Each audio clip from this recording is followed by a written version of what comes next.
시청자 여러분 안녕하십니까? 김동수입니다. 윤석열 대통령이 구치소에서 석방된 지 지금 7일이 됐네요. 그런데도 오늘 광화문에 엄청난 인원이 모였습니다. 그래서 윤석열 대통령 탄핵을 각하, 그리고 윤석열 대통령 복귀까지 주말을 반납하는 애국 시민들이 쏟아지고 있습니다. 오늘 보시죠. 엄청납니다. 지금 이게 광화문역인데 이게 지금 이게 조선일보고요. 이게 서울신문사. 자, 소개해드리겠습니다. 윤석열 대통령이 석방된 지 정확히 일주일이 지난 광화문 광장엔 평소 집회와 같이 수많은 인파들이 몰렸다. 윤석열 복귀, 탄핵 기각, 탄핵 각하 등의 구호가 울려 퍼졌다. 전국에서 모였네요. 일사불란하게 움직였다. 군데군데 태극기와 성조기 등을 파는 상인들도 많이 보였다. 대한민국 바로 세우기 국민운동본부 대국본이죠. 350만 명이 광화문의 광장에 모였다고 합니다. 그런데 이제 경찰은 비공식 추산 3만 5천 명. 윤 대통령 지지자들과 탄핵을 반대하는 시민들은 지난주보다 더 확신에 찬 목소리로 탄핵 각하를 예상했다. 윤석열 대통령 복귀를 간절히 바라는 마음들이 간절하죠. 지금 보수층 결집이 지역과 세대를 넘나들며 단단해지는 분위기는 오후 2시가 넘어서 절정을 이르렀습니다. 광화문 광장에는 수많은 인파들이 넘쳐났네요. 지하철 광화문역 개찰구에서부터 엄청난 함성과 구호가 울려 퍼졌습니다. 헌재는 인용 기각이 아닌 각하 선고해야.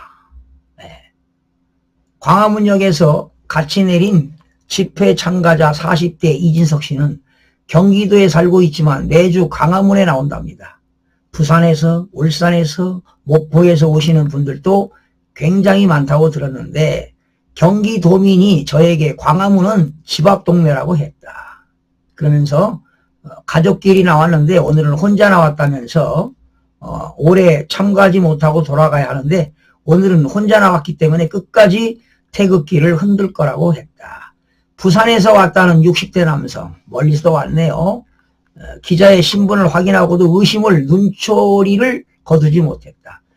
내 이름도 알려줄 수 없고 명함도 줄 수 없다며 아시아투데이는 제대로 보도하는 곳이라 믿을만하지만 좌파라면 이를 사칭하며 돌아다닐 수 있지 않나라고 경계했다. 그러면서 탄핵은 원천 무효, 인용이나 기각이 나오면 폭동이 일어날 것이다. 헌재는 탄핵 각하를 선고해야 된다라고 주장했습니다.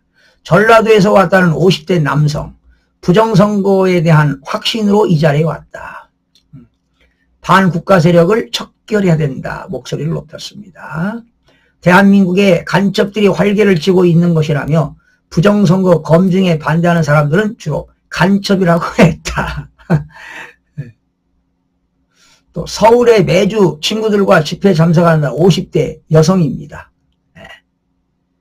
헌법재판소는 사실에 기초해 정확한 판단을 해야 할 것이라며 오늘 모인 애국 시민들이 헌재의 결과에 대해 두 눈 똑똑히 뜨고 바라보고 있다고 밝혔다. 누가 반국가 세력이고 내란 세력인지는 초등학교 수준의 인지 능력만 있다면 모두가 아는 사실이라고 강조했다.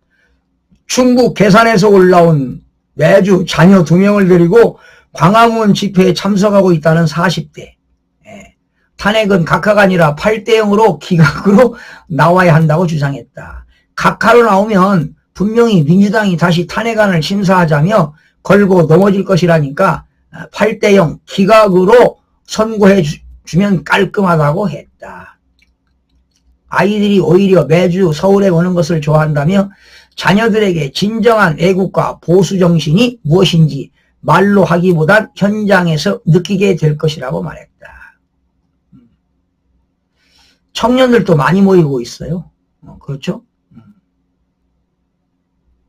30대 참가자는 토요일이면 친구들과 놀러 가고 싶기도 하지만 나라가 망한 후에야 무슨 소용이 있겠냐며 윤 대통령 복귀 때까지 주말은 잠시 나라에 반납했다고 말했다.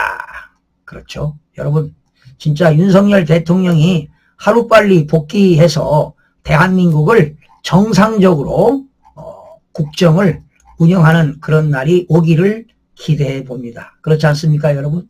여러분, 대통령이 말이죠. 만약에 이번 헌재에서 인용되게 되면 자유민주주의는 물 건너갑니다. 일당 지배체제가 됩니다. 그리고 내년도 지방선거 더불당이 다 석권합니다. 그리고 2027년 대통령 선거 당연히 더불당이 가져가겠죠.